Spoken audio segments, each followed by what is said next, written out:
I used to scroll through the dark web out of curiosity, half believing the stories about hidden markets, shady chat rooms, and cursed sites that people swore could mess up your life forever. Most of it was junk, badly coded scam pages, endless drug listings, and forums full of anonymous brags. But sometimes, buried under the noise, you'd stumble on something that felt wrong. Not fake, not exaggerated. Real. That's how I found the thread. It was on a forum called Deep Truths, a place I only knew about because another user had linked it on a hidden onion board. The landing page was dull, just a wall of text and a pixelated logo of an eye. But the forum itself was buzzing with activity. Threads on government surveillance, cryptic leaks, conspiracy breakdowns, you name it. Most of it was theories piled on theories, but then there was this one headline that instantly grabbed me. The Illuminati aren't rumors. They're real. I have proof. The user's name was Watcher_777. His account looked brand new, no previous posts, no reputation score. Normally, that would have screamed troll, but curiosity got the better of me. Inside the thread, he'd uploaded a handful of image files. At first glance, they looked like scans of old documents. The pages were yellowed and creased, with strange watermarks burned into the corners. I thought it was just a hoax until I saw the seals. They weren't random doodles. They looked official, like wax imprints, symbols of snakes, pyramids, and a stylized eye surrounded by Latin text. I scrolled down, heart pounding harder with each line. He had uploaded more. Lists of names, some circled in red ink, others crossed out. At the top of one page were 3 words: Project Umbra, active. Next to it, a date. My stomach sank when I realized the date wasn't from the past. It was recent, only a few weeks ago. The replies exploded in minutes. People flooded the thread. Some called him insane, accusing him of faking historical documents with Photoshop. Others, though, recognized something. They pointed out that the names weren't random.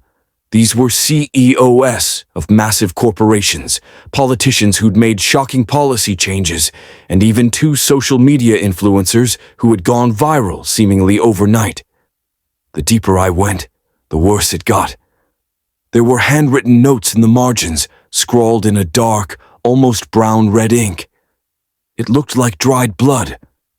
Phrases like population obedience, silent sacrifices, and digital gatekeeping kept showing up. One file showed a blurry photo of people gathered in what looked like an old cathedral hall. They wore robes, faces covered, except for one detail. Every single one of them had an eye painted across their forehead. In front of them sat a long table lined with golden chalices. A user in the comments swore they recognized one of the men in the photo. He claimed it was a senator who had been on TV just the night before. Others argued it looked like a famous tech CEO. I leaned closer, and the longer I stared, the more familiar the features seemed. My pulse spiked. What if it really was them? Then, buried in the flood of comments, Watcher777 himself returned. His post was short but chilling. They know I'm leaking this. If I vanish, remember the name. Epsilon Hall, that's where it happens. Right after he posted, his account went offline for about 10 minutes. Everyone freaked out, spamming the thread with questions. Was he arrested, tracked, killed? When he came back online, he didn't post more files. He just wrote, "This isn't about money or fame. It's about survival.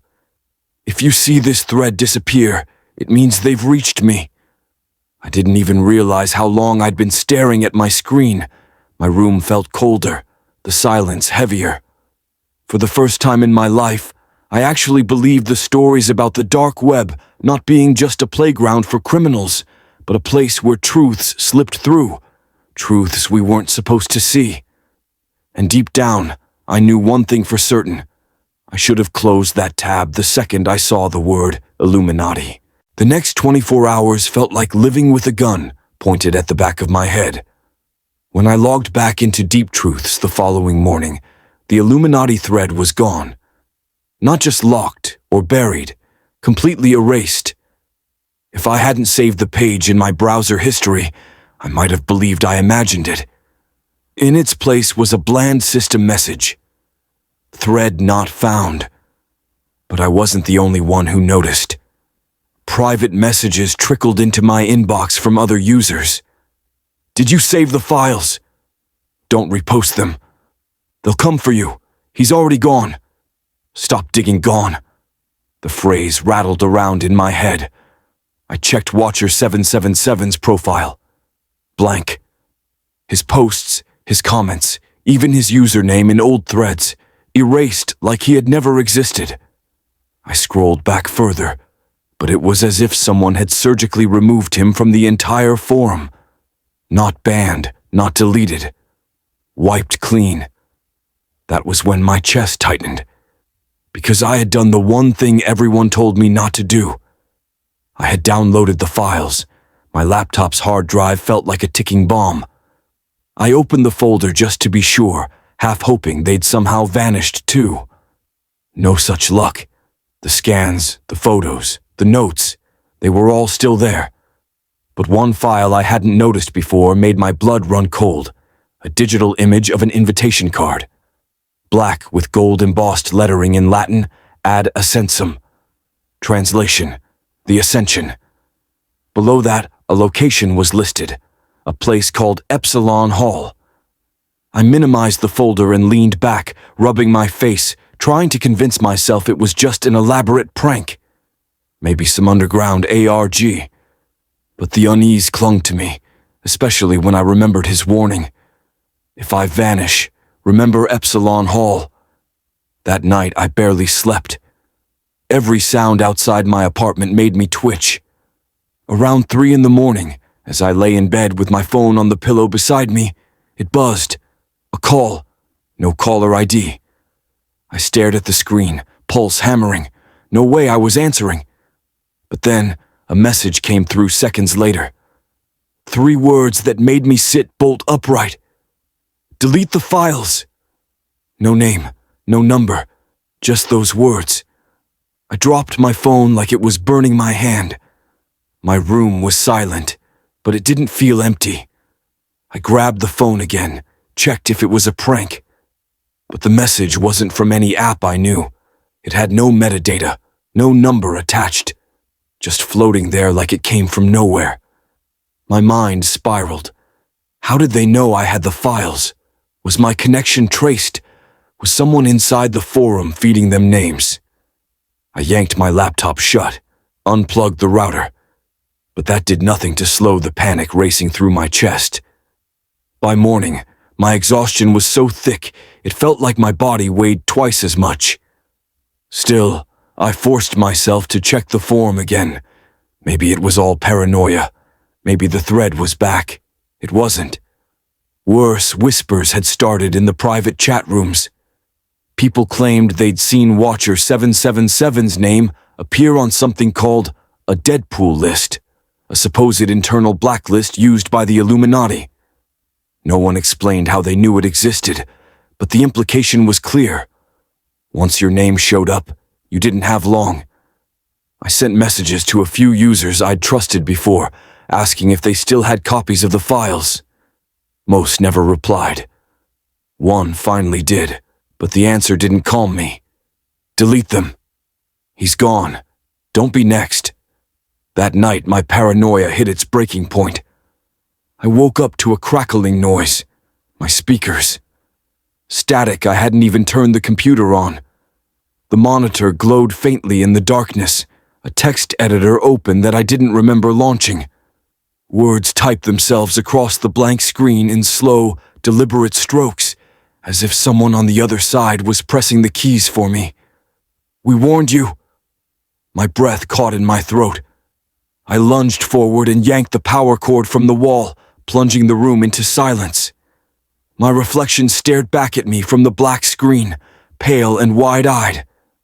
That was when I knew. This wasn't just an online scare story or a conspiracy hoax.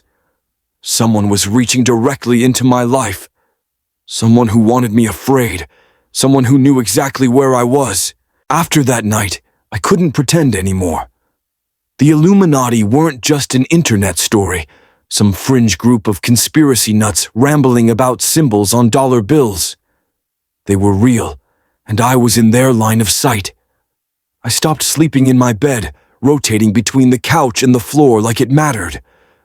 I unplugged my router, smashed my old phone, and wiped the drives on my laptop. None of it helped. The fear was no longer inside the screen. It was outside my window, in the street, in every silence that stretched too long.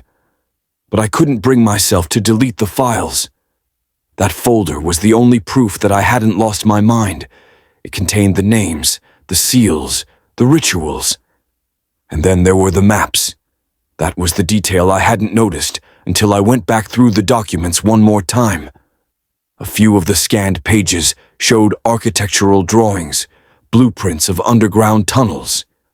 The notes in the margins suggested connections between landmarks in 3 different cities.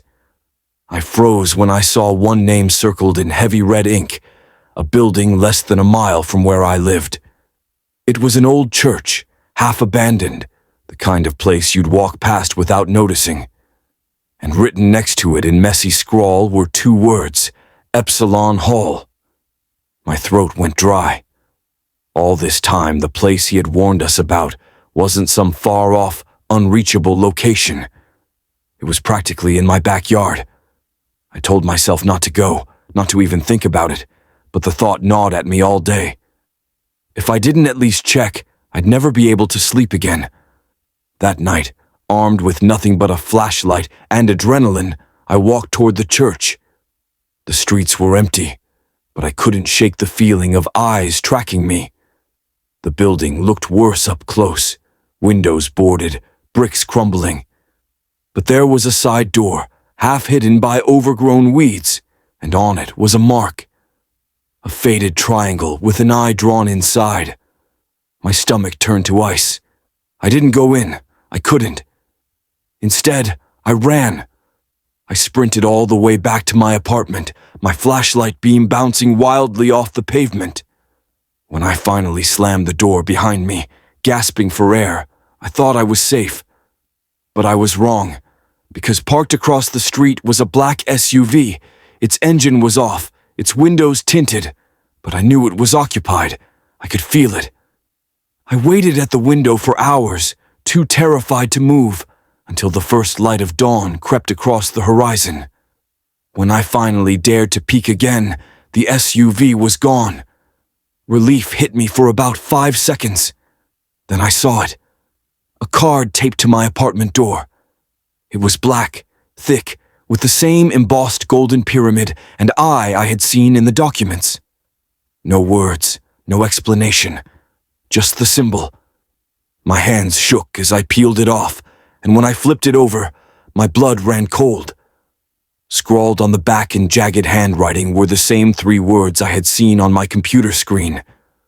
"We warned you." That was the moment I knew it was over. They had gone from warnings to direct contact. The walls of my apartment no longer felt like protection. They felt like a cage. I didn't go back online after that. I stopped visiting forums, stopped opening Tor, stopped touching anything that could connect me back to that thread. I destroyed the hard drive completely, burned the last remnants of the files. But no matter what I did, the sense of being watched never left. Even now, months later, I'll catch flickers of static on my speakers. Sometimes my monitor will flash awake in the middle of the night, showing nothing but a blank screen. Sometimes for less than a second, I'll see that same phrase appear. "We warned you." I moved cities, changed numbers, tried to erase myself. But deep down, I know the truth. Once you've seen them, once you've read their plans, there's no leaving. You don't just walk away from the Illuminati. You survive as long as they let you. And every time the static crackles in the silence of my room, I know they haven't forgotten me. Not yet.